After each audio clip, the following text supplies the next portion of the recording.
Hello guys, আজকে যাচ্ছি আমরা ইতিহাসের এক অজানা অধ্যায়ে ডুব দিতে ঈসা খাঁর মাজারে। So welcome to our another blog. আজকে আমরা যাচ্ছি গাজীপুরের কালীগঞ্জ উপজেলার বক্তারপুর, যেখানে শুয়ে আছে 12 বিহাদের অন্যতম প্রতাপশালী ঈসা খাঁ। জয়দেবপুর থেকে আমরা চরসিন্দুর রোড ধরে সামনে এগিয়ে যাচ্ছি। দুধারে আপনারা দেখতে পাচ্ছেন অপরূপ প্রাকৃতিক দৃশ্য। ইতিমধ্যে আমরা পৌঁছে গেছি নরুন বাজার। শরতের চমৎকার আকাশ এবং সবুজের বুক চিরে চলা এই রাস্তা আপনাকে মুগ্ধ হতে বাধ্য করবেই। এর মধ্যে আমরা চলে এসেছি আজমতপুর চৌরাস্তা থেকে ডান দিকে মোড় নিয়ে এই রাস্তা আওড়াখালী বাজার হয়ে চলে গেছে বক্তারপুরের দিকে।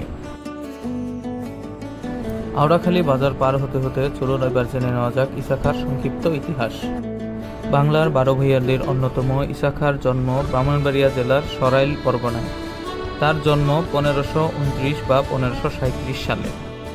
তবে তার পিতা কালিদাস গজদানি অযোধ্যা থেকে গৌড়ে এসে ইসলাম ধর্ম গ্রহণ করলে তার নাম হয় সুলাইমান খাঁ।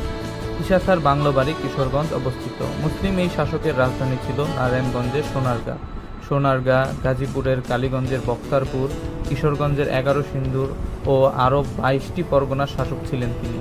মোগল শাসকদের সাথে তার একাধিক যুদ্ধ সংঘটিত হয়। যুদ্ধের প্রস্তুতি ও প্রতিরোধের জন্য তিনি 11 সিন্ধু ও বক্তারপুরে দুর্গ নির্মাণ করেছিলেন।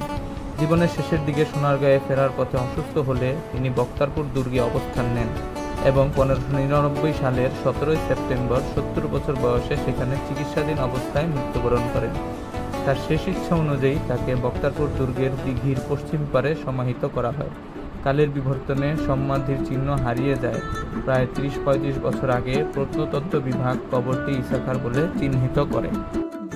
ডিয়ার ভিউয়ার্স, ইতিমধ্যে আপনারা দেখতে পাচ্ছেন ঈসা খাঁর সমাধিস্থল ও এর আশেপাশের প্রাকৃতিক দৃশ্য আপনাকে মুগ্ধ করবে। চমৎকার নির্মাণ শৈলীর এই সমাধিস্থলের ভিতরেই রয়েছে ঈসা খাঁর কবর। শক্তিশালী মোগল বাহিনীকে পরাজিত করা পরাক্রমশীল এই শাসক আজ শুয়ে আছে অনাদরে। আশেপাশে খনন করলে এখনও প্রাচীন ইট ও দুর্গের ভগ্নাবশেষ পাওয়া যায়। সমাধিস্থল ও এর আশেপাশকে কেন্দ্র করে পরিকল্পনা গ্রহণ করলে এটি হতে পারে গাজীপুরের একটি অন্যতম দর্শনীয় স্থান। আর এর মধ্যে দিয়ে শেষ হচ্ছে আমাদের আজকের ভিডিও।